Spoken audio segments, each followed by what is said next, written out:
want to thank Fred for his message today. Why not you?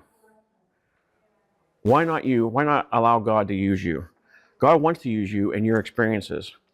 If you look in the book of Joshua, we read about Rahab, the harlot, being used by God. We know Paul, who was one of the biggest persecutioner of Christians around, being used by God once he turned around and had his Damascus moment. Why not you? Regardless of your background, we all have a past. God knows that. God knows that we have problems, we have issues. You're not hiding anything from God by denying it or saying you don't. We all have problems.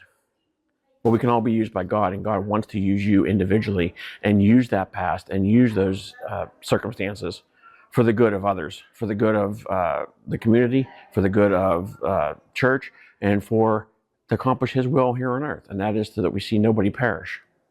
So I urge you, what about you? I urge you, first of all, take the first step.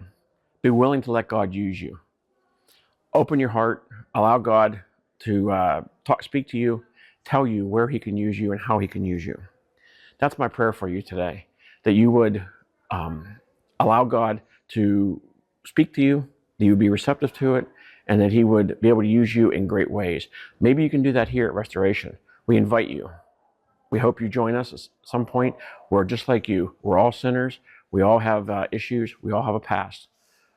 But we're open to letting God use us, and I pray that you would do the same.